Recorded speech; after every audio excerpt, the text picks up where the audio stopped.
My name is Keiko Hirayama. I'm a biology developer in Wolfram Alpha Scientific Content Group.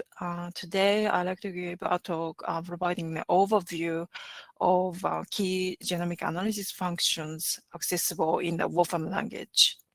So we have a public resource repository called Wolfram Function Repository that hosts an expanding collection of contributed standalone functions. And there are a number of biology-related functions suitable for immediate use in any Wolfram language computation. So in this talk, I'd like to introduce a few functions that are used for genomic studies, including genomic feature analysis, gene tree, genomic sequence, phenotype, enrichment, and biological pathway analysis. So in the first example, I like to show how we can retrieve genomic features that overlap a given genomic region. So we can retrieve key genomic features such as nucleotide sequences, genes, variants. Those can be effectively studied using a public resource function. So this ensemble genome region function is based on the ensemble database, one of the notable bioinformatics database, which allows us to retrieve features that overlap a specific genomic region. So for example, we can query a region of genome, specify the chromosome name, and integer coordinates of the position of the genome. So this is the starting position and the ending position of the sequence, and find the nucleotide sequence associated with this position. So let's evaluate this. You get this biosequence object. And by default, this function assumes human genome and retrieves the biosequence based on the latest genome assembly. There's also option to specify species. So if you're interested in retrieving the genomic features from a different organism, you can use this species option to specify organism of your interest. So here in this case, I choose Bostaurus cattle instead of humans. And again, you can get this nice biosequence object. And if you're not if you'd like to know more about this function, there's also a link to the documentation that gives you details, the type of options that are supported by this function. Instead of sequence, we can also find motifs in the specified genome region. So here, let's evaluate this. We can get the data set of motifs found in this genome region. So this is showing the starting and ending position of the sequence and associated transcriptor factor complex. So motifs are specifically repetitive sequences in the genome, and then they may carry the key functions like a binding site for the transcription factor complexes.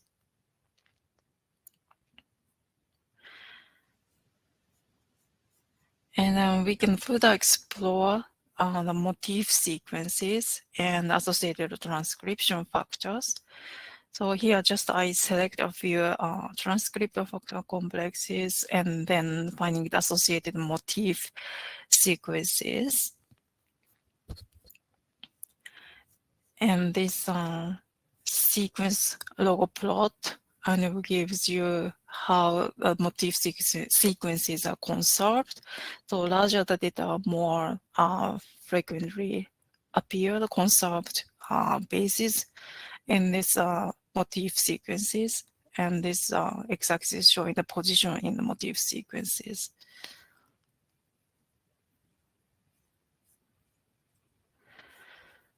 We can also find protein coding genes that overlap specified region of human chromosome. So here we can find the gene accession associated with this particular genome region. So we found this BRCA1 DNA repair associated gene is coded in this region. And we may want to get more information about this particular gene. We can use another function called BioDBNet gene data to access more information about these genes available in major biological databases. So here you can get basic information. Sorry.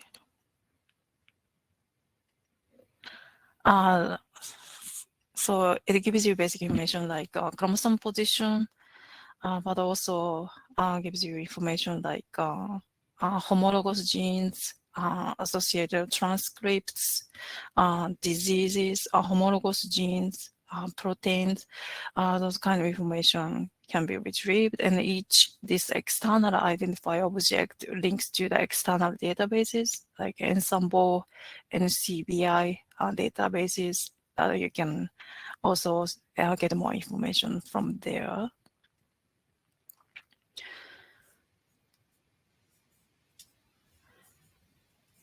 And for example, you can get a protein structure associated with this gene. You can retrieve a biomolecule associated with the specified protein data bank identifier. Let's evaluate this. So you get the biomolecule object associated with the BRCA1 gene. And using this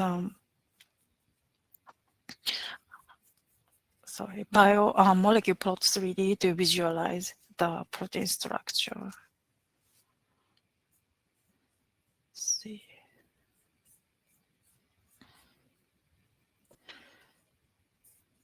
Here.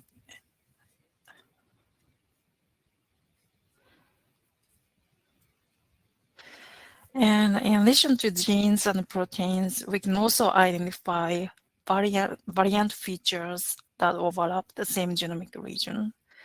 So here we get the list of variations found in overlap in this particular genomic region. And this is a type of single nucleotide polymorphism identifiers associated and positions and allele information are here. And from this data set, we can specifically select those classified as pathogenic associated with certain diseases, disease condition. So here are some of the variants associated with some of the clinical conditions.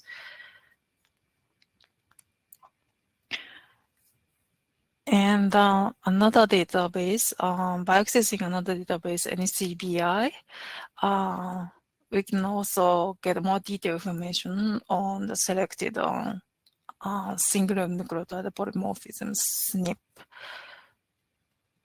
So here, for example, this particular SNP is associated with breast ovarian cancer.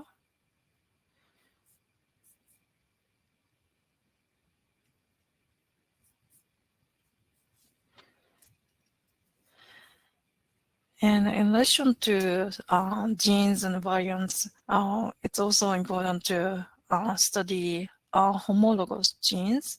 So homologous genes share evolutionary conserved genomic sequences that often serve similar functions. And it's sometimes very helpful to find homology information for a particular gene. So in this case, we can use this ensemble homology function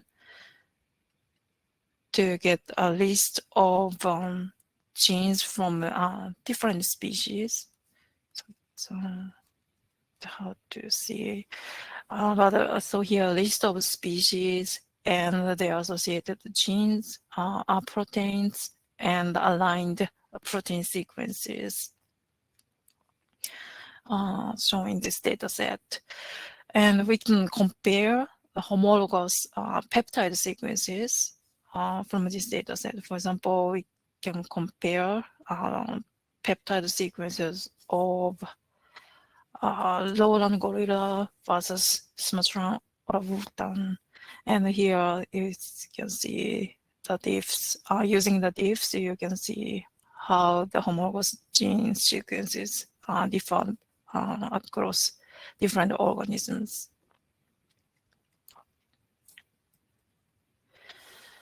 So these homological relations can be visualized using a tree structure.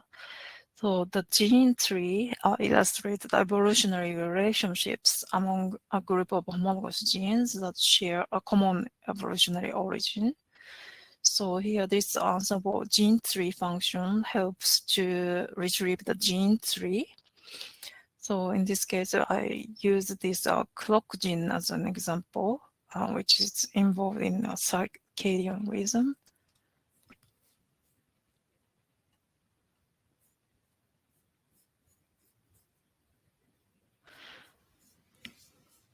And this data set gives the list of homologous genes from different organisms and also location in the nucleotide sequence, and also gives a parent species information.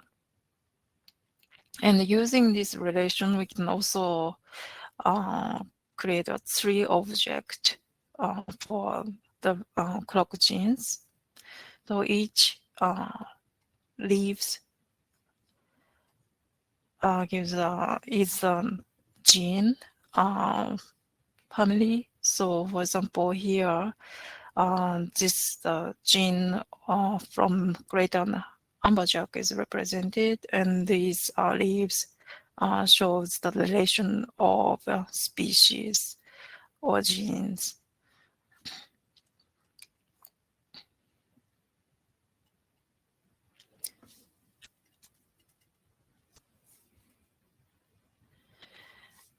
And in addition to known gene, we can provide the protein sequence, can be unknown protein sequence, and that can be classified as well. This Panther tree grafter tool is useful to classify the identified protein sequence by determining its most likely position in the protein family tree. So here, for example, I provide the sequence of amino acid peptide sequence and get the annotation result for the protein sequence. So this is the most likely related genes or proteins and species.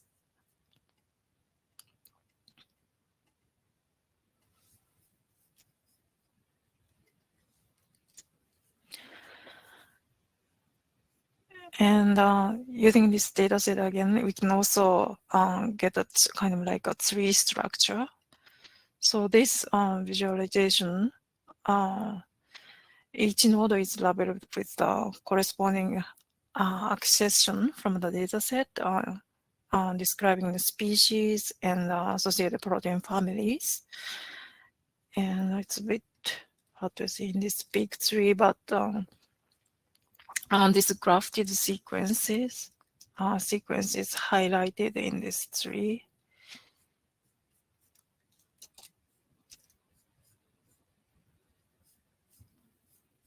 Yeah, highlighted in here.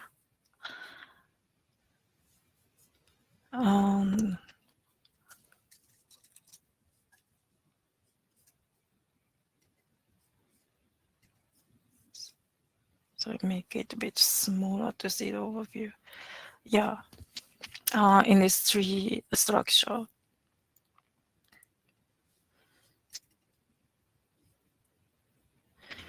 And another common way to analyze biological sequences is to use the basic local alignment search tool, BLAST. BLAST is a tool provided by NCBI, National Center for Biotechnology Information, and it helps to align query sequences against those present in a selected target database. So here we can perform a sequence similarity search against the human genome using the provided nucleotide sequences formatted in biosequence object. So here you get a result of a sequence that may that are similar to the provided sequence. So this is the description of the sequence and position information and align the sequence. Those are provided in this data set. And we can compare the original, this provided sequence against the aligned sequence using diffs and identify the variant. So here we can see the difference.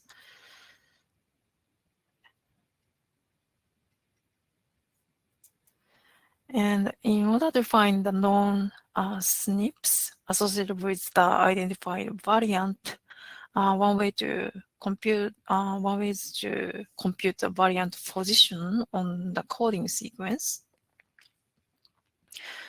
So the coding sequence can be retrieved by accessing this another NCBI database, nucleotide database, using this NCBI entries data function.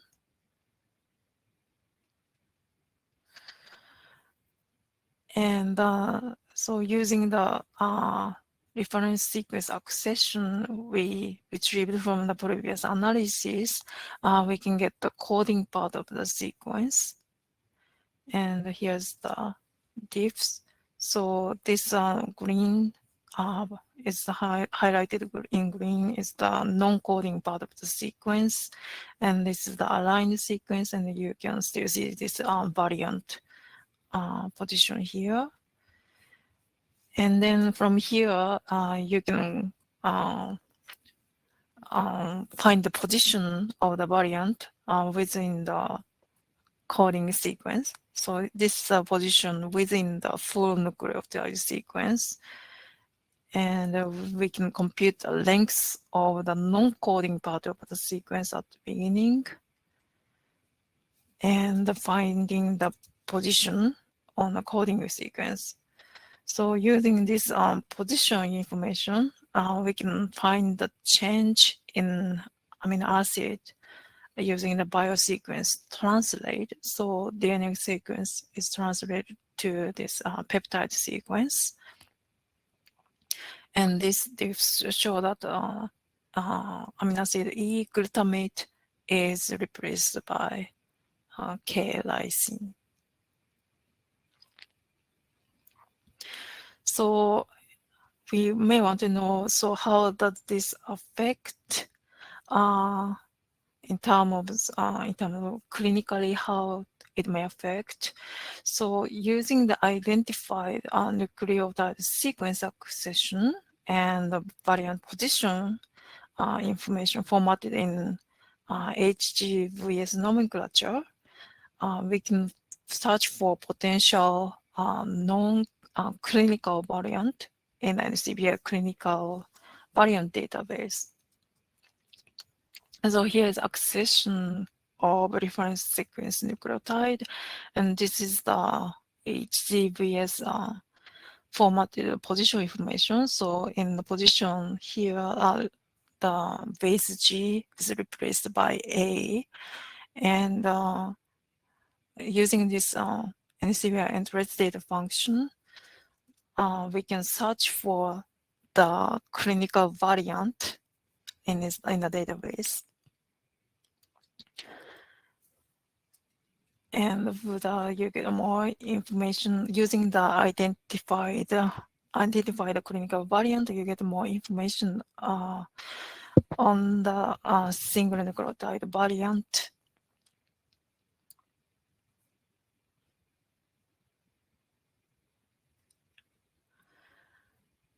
And also we might be interested in finding the population frequency and clinical significance on the identified variant. So once again, this NCBI genomic SNP data is handy for this. So for the found clinical variant, we can find the frequency data from different studies.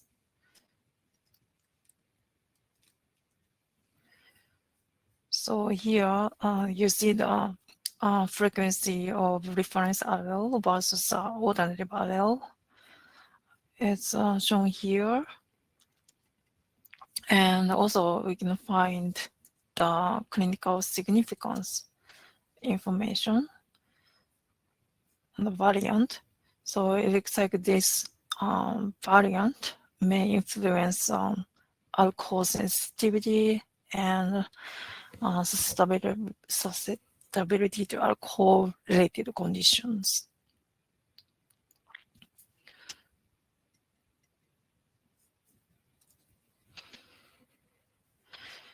So further, we can also analyze phenotypes. Phenotypes are traits that are associated with the genomic variants. And this answerable phenotype function helps to identify genomic features associated with specific traits. So it's kind of a reverse way. So for a given phenotype, we can find the genomic features associated with it. So here, for example, we can find the SNPs associated with the coffee consumption rate. So here, a list of genomic variants or SNPs associated with coffee consumption and their location and associated genes.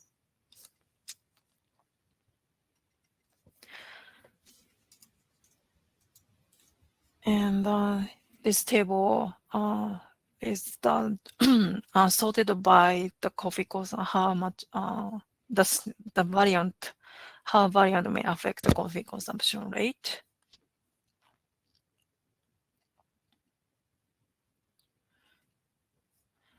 And plotting the change in coffee consumption rate.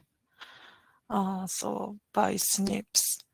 So here the SNPs are affecting the rate in coffee consumption rate.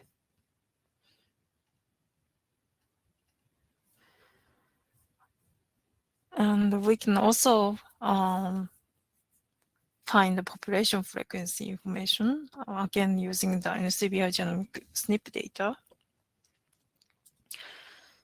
So this dataset gives the allele frequencies across diverse population through different populations.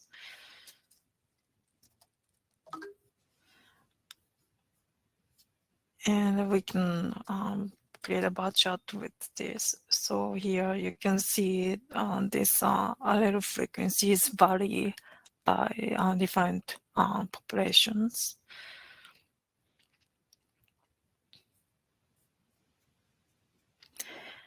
And we can also do the same for the genes associated with the coffee consumption rate.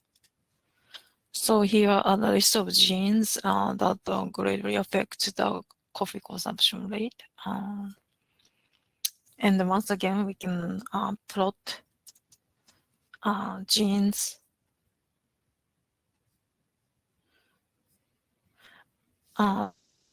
associated with the change in coffee consumption rate.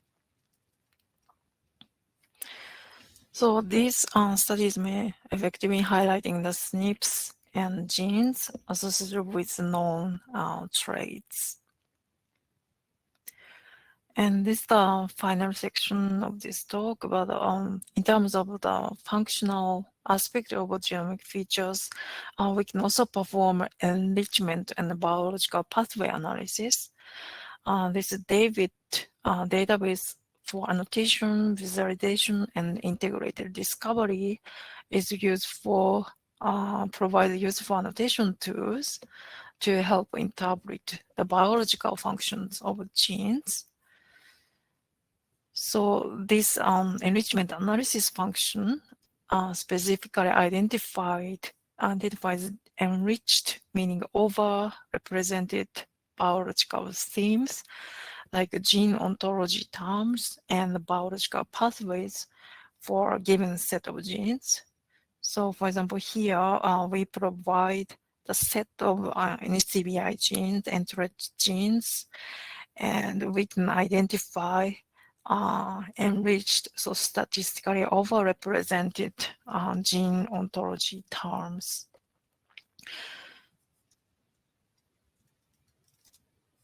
So here we can find that these genes may associated with apoptotic signaling pathway or programmed cell death and so forth. And this list of genes that may associated with these gene ontology concepts. So it's a kind of visualization to compare the count of genes. So x-axis is the count of genes, and these are the associated gene ontology concepts. And orange to blue gradients reflect p-values, where orange corresponds to more statistically significant results.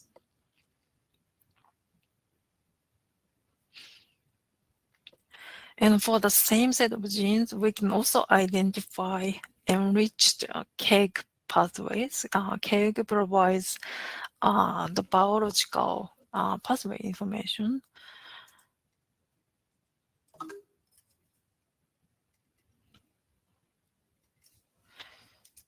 So here are the list of biological pathways associated with these set of genes. So it includes p53 signaling pathway, apoptosis, cell death, and so forth. And we can visualize how these provided genes comprise the biological pathways. So first we can find the gene symbols for the provided entered genes using NCBI entered data function. Then visualize the relevant genes on the KEGG pathway graph using this KEGG pathway function. So here you can get a nice visualization of the pathway. This is the P53 signaling pathway, and provided genes, these 4 genes are highlighted in the pathway.